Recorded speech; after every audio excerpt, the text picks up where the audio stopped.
Hello les geeks et les geekettes, j'ai été faire un tour à Easy Cash, ça ne vous surprendra pas.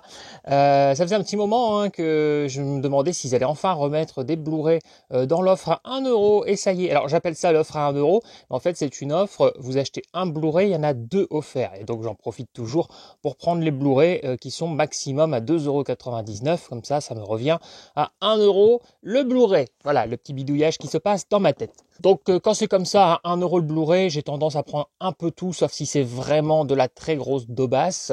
Donc je upgrade en Blu-ray Les Femmes du sixième étage avec Fabrice Lucchini. Oh, c'est pas un chef-d'œuvre, mais c'est un petit film assez sympathique et j'aime bien le jeu d'acteur de Lucchini. À 1 €, je tente Pauline Détective, un film avec Sandrine Kiberlin, d'ailleurs comme Les Femmes du sixième étage. Il y a aussi Audrey Lamy. Bon, voilà, je me suis dit, allez, je donne pas souvent sa chance au cinéma français. Vous savez que je suis un peu réfractaire à tout ce qui est comédie. Bon, je dis je donne pas souvent sa chance. J'en ai quand même beaucoup des comédies françaises, mais je prends pas toujours le temps de les regarder. Là, je me suis dit, allez, en Blu-ray, 1 €, je prends. Au pire, si c'est très très nul, je revendrai ça 1 € sur ma boutique. Je serai remboursé. Ensuite, je upgrade Magic Mike XXL. J'ai jamais regardé, on m'en dit du bien de ces deux films. J'avais récupéré les deux premiers en DVD à quelques cents dans une tour. Voilà, là je vais upgrader celui-ci. Je upgrade également Honey 2. Alors le premier c'était avec Jessica Alba. Le 2, je crois que je l'avais vu. Bon, je suis plutôt bon public de films de danse. J'aime bien tout ce qui est danse, même comédie musicale, tout ça. Alors pas tout, mais j'ai toujours une admiration pour ce qu'ils sont capables de faire, les danseurs, les chanteurs et tout ça. Donc voilà, même les petits films comme ça où c'est toujours un peu le même scénario, où c'est pas des grands films, j'apprécie en général les actrices, qui sont plutôt mignonnes, mais surtout aussi les performances. Nos pires voisins 2, pareil, ça c'est du upgrade, j'avais ça en stock, j'ai toujours pas regardé, il faut que je rattrape, parce que j'aime bien le casting. Bon, c'est trop jeune, je m'en fous un petit peu. Zac Efron, je l'aime bien, et puis j'aime bien Rose Byrne et Chloé Grace Moretz, donc faut que je me rattrape ça, j'espère que c'est marrant. Ensuite, j'ai upgradé Ben is Back, pareil, un film que j'avais récupéré récemment en DVD dans une tour, et là je le trouve en Blu-ray, donc je upgrade direct. C'est un Julia Roberts, donc de toute façon je garderai dans ma collecte. Ça a l'air d'être un film assez joli, assez touchant. Je récupère Quo Vadis aussi. Alors ça c'est un péplum, un classique de 1951, et ça tombe bien parce que je suis invité le 9 octobre à 21 h sur la chaîne de Christophe VG Geek, donc je vous donne rendez-vous, où il y aura plusieurs débats, notamment sur notre plus grosse déception de l'année au cinéma, le film le plus surcoté, le film le plus sous-coté, les blasphèmes au cinéma, et on va aussi parler des péplums, où on fera aussi notre top 3, et on parlera de la sortie de Gladiator 2, de nos attentes, etc. Donc je vais voir si j'ai le temps de rattraper celui-ci d'ici le 9 octobre. Je ne sais pas s'il rentrera dans mon top 3. Mon top 3 est à peu près déjà dessiné dans ma tête. Mais donc voilà, Quo Vadis, je ne le connais pas du tout celui-ci. Et dès que j'ai vu le casting, Robert Taylor, Deborah Kerr, tout ça, j'ai compris que j'étais sur un classique du cinéma, donc à les années 50. Et donc ça m'intéresse toujours de rattraper ce genre de film.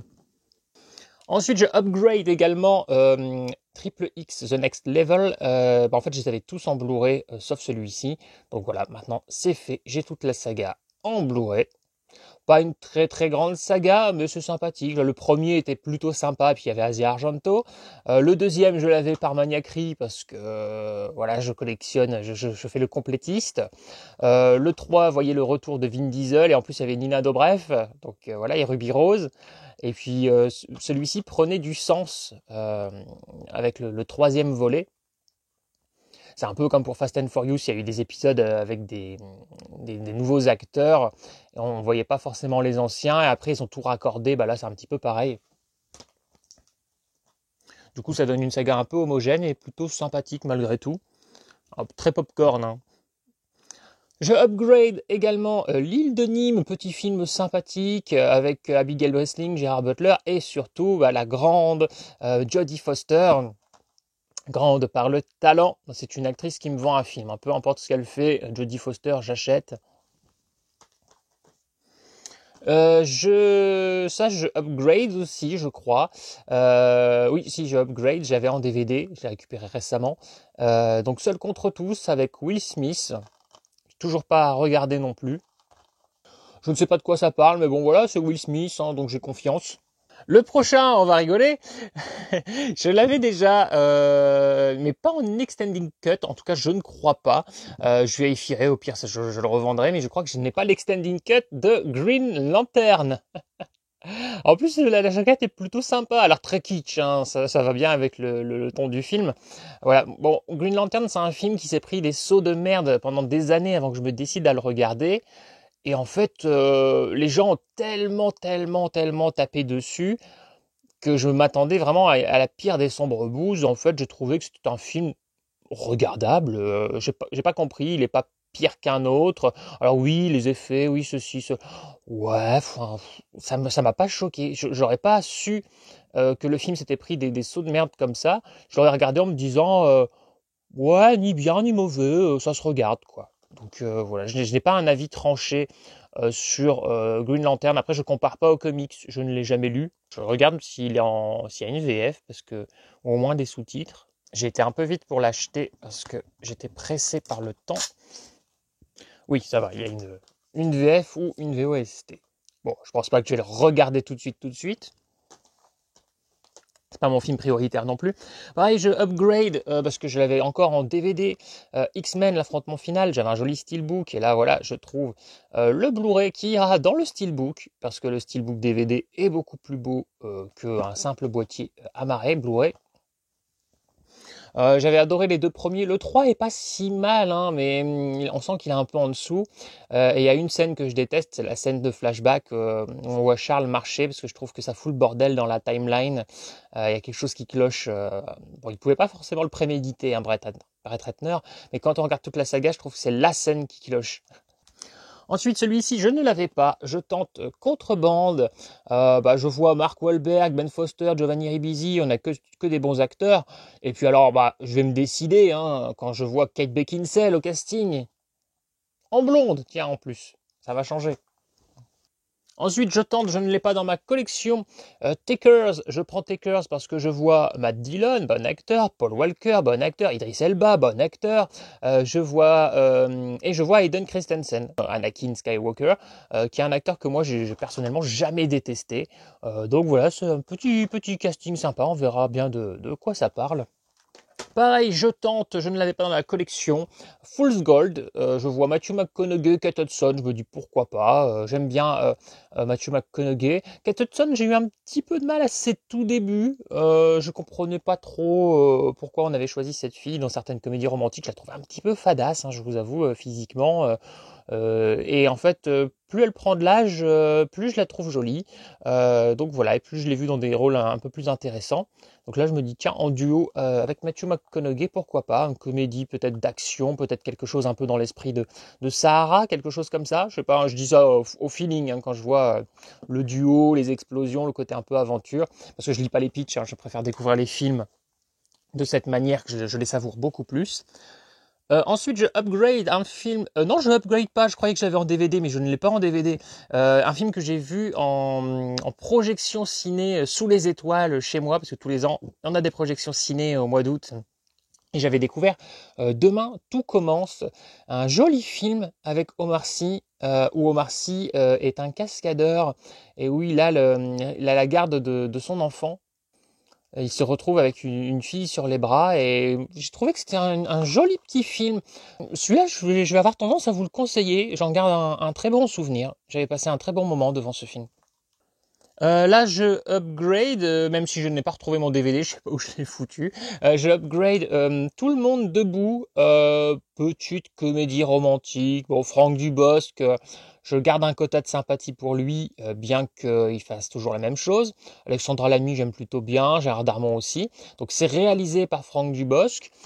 C'est sympa, un mec, un gros dragueur qui tombe amoureux d'une femme qui est en fauteuil roulant et qui va se faire passer lui aussi pour un handicapé. Bon, j'en garde un souvenir plutôt correct. Je me souviens d'une scène ou deux qui étaient plutôt sympas, notamment une scène il me semble, de piscine. Bon, voilà, pas ouf. Je me souviens que j'avais trouvé que ça aurait pu être encore mieux, mais c'était plutôt sympa. Ça fonctionne surtout grâce au duo, hein. Ensuite, ça je tente, je ne connais pas. Very Big Stress. Alors ça, je suis sûr que c'est un titre fantaisiste français pour bien surfer sur le côté Very Bad Trip, hein. Je suis sûr qu'en VO, ça ne porte pas du tout le même titre. D'ailleurs, même Very Bad Trip ne s'appelle pas Very Bad Trip, c'est The Hangover. Et en enlevant l'étiquette, je vois qu'il y a Mia Maestro. Alors là, ça, je vais être content parce que Mia Maestro, je l'aime beaucoup depuis la série Alias. Elle est très mignonne. Ah, une jolie petite brune, ça change? Oui, voilà, en VO, le film s'appelle Visioners. Donc voilà, rien à voir, un titre fantaisiste et racoleur. Voilà, avec Zach Galifianakis. Putain, j'ai réussi à le dire du premier coup, je suis fier de moi. Bon, on verra ce que ça vaut. J'ai un peu l'impression que cet acteur fait souvent un peu la même chose, mais bon, on verra. Ensuite, je upgrade un film pareil que j'ai récupéré à 20 cents en DVD. Là, je le trouve à 1 euro en Blu-ray. Je le prends, même si je ne l'ai pas encore vu, parce que Woody Harrelson, Ben Foster, hein, deux bons acteurs. The Messenger, voilà, film de guerre apparemment.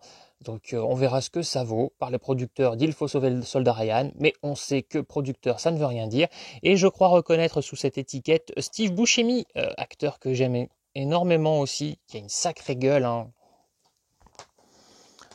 Content de upgrader Intraçable avec Diane Lane, petit film sympathique, un petit thriller comme ça, qui mélange quoi, un épisode des Experts et puis Saw un petit peu. Voilà, donc moi j'ai le DVD avec un fourreau en matière plastique. D'ailleurs, je vais garder, je pense, ce DVD et je glisserai le Blu-ray à l'intérieur. Pour une fois, je vais inverser. Je vais pas mettre le DVD dans le Blu-ray, mais l'inverse. Parce que là, c'est dommage, on a un petit boîtier à marée bleue classique. Je tente un 1 euro, Sois belle et tue-moi. J'aime bien plutôt le jeu de mots. Ça sent un peu le téléfilm ou le DTV. Mais je me suis dit pourquoi pas. En plus, il y a Regina Hall qu'on connaît des Scary Movie. J'ai toujours vu faire un peu l'idiote, hein, même dans Ally McBeal, etc. Et je me dis tiens, pourquoi pas la voir dans quelque chose qui a l'air d'être un petit peu plus sérieux. Ça sent le petit thriller sans prétention. À 1 euro, j'upgrade également Jason Bourne, La mémoire dans la peau. Alors je les ai tous, mais la trilogie d'origine, je ne les avais pas en Blu-ray. Donc voilà, je upgrade le premier avec son fourreau et je upgrade aussi La vengeance dans la peau. Dommage, il n'y avait pas La mort dans la peau, sinon ça m'aurait fait la totale de la saga en Blu-ray, sauf le film original avec Richard Chamberlain, que j'ai toujours en DVD. Content aussi de upgrader l'un des volets d'une saga que j'adore, Paranormal Activity 3. Alors pareil, les Paranormal Activity, je les ai tous, même le spin-off, même Tokyo Night. Voilà, j'aime bien cette saga et je suis content de upgrader en Blu-ray. Bien que ça soit pas forcément très utile en termes de qualité d'image, hein, puisque ce sont des phone footage, donc le petit grain apporte toujours un petit quelque chose. Bref, de toute façon, je reverrai cette saga. Je l'ai déjà vue plusieurs fois et j'aime beaucoup la remater. Et voilà, donc en fait, je vous ai montré tout ce que j'avais pour l'offre à 1 euro. Et j'ai acheté deux autres Blu-ray qui étaient en dehors de l'offre. À 1,99 €, American Pie 2 en Blu-ray. Donc là, je upgrade parce que j'ai un coffret des 4 premiers films. Et j'avais vu que les Blu-ray étaient plutôt cotés, hein, de cette saga. Donc j'ai été étonné de le voir à 1,99 €. C'est une saga que j'adore. Alors les vrais American Pie avec le casting d'origine, le sous-produit, ça se regarde comme ça quand on est en mode bière pizza et indulgence et un peu avec d'humeur beauf, je vais dire. Mais je trouve que la saga d'origine, hein, la trilogie et le quatrième qui a été fait des années plus tard, sont vraiment des bonnes comédies, hein. Je trouve que elles sont vraiment cultes, elles sont vraiment bonnes. Et puis bon, il y a un petit casting féminin que j'aime bien aussi, hein, entre Alyson Hannigan et Mena Suvari. Bon, certains me diront aussi Shannon Elizabeth et Tara Reid, un petit peu moins mon genre. Donc, moi, c'est plus Mena Suvari et Alyson Hannigan. Voilà, et puis pour le cultissime Stifler, hein. Et content parce qu'il a baissé, hein, il est passé quand même quand ils l'ont eu en stock, il était à presque 20 balles. Il a descendu petit à petit à 8 balles et là il est passé directement à 4 euros, enfin 3,99. Le steelbook de The Flash, bon, 2-3 petits coup, hein, mais bon, je me dis à 4 euros, voilà, ça passe bien. Je suis content de l'avoir dans ma collection. C'est un film que j'ai vu au cinéma. Je l'ai pas détesté, contrairement à certains qui crachent vraiment dessus. Alors le film n'est pas parfait, mais je trouvais que le divertissement était plutôt bon. Il y a des effets spéciaux qui sont assez approximatifs, hein, notamment la scène des bébés au début. Hein, je me demande toujours comment c'est possible d'avoir fait cette scène comme ça. J'ai pas du tout détesté, le fan service qui a été reproché à la fin du film, hein, les IA. Je vous en dis pas plus si vous n'avez pas vu le film. Mais moi, il y a un truc que j'ai même adoré, hein, celui qui a peut-être fait le plus criser en fait, hein, avec un acteur culte auquel il ne faut pas toucher. Moi, j'ai aimé le voir et surtout j'ai aimé la personne qu'on a mis à ses côtés parce que je rêvais quand j'étais môme de voir ces deux acteurs dans ces deux rôles-là côte à côte et ce film a réalisé ce rêve alors que je ne m'attendais pas à ce que ce rêve devienne réalité un jour. Donc voilà, j'ai passé un plutôt bon moment malgré, oui voilà, c'est pas un chef-d'œuvre, on est d'accord. Mais voilà, je sais, pour moi, c'est loin d'être le pire film DC Comics que j'ai vu. Hein. J'ai moins aimé Green Lantern. Bon, ça, c'est plutôt unanime. Mais voilà, globalement, non, j'ai passé un bon moment. En mode popcorn, toujours. Vous voyez, il y a pas longtemps, je suis revenu de la séance de Folie à 2. Bien, même si Folie à 2 est un meilleur film sur plusieurs plans, en termes d'écriture, de mise en scène, bon, l'écriture est assez légère en finale, hein, quand on se rend compte que le film est un peu creux, mais c'est peut-être un meilleur film d'un point de vue technique, mais j'ai eu un sentiment de déception et il y a eu des longueurs. Là, The Flash, j'ai pas eu le temps de m'ennuyer et j'ai pas eu de déception. Au contraire, comme j'attendais pas grand-chose du film, j'ai été le voir parce que j'avais envie de voir Michael Keaton revenir dans le rôle de Batman. Je n'avais eu aucun spoil, donc j'ai été de surprise en surprise en surprise.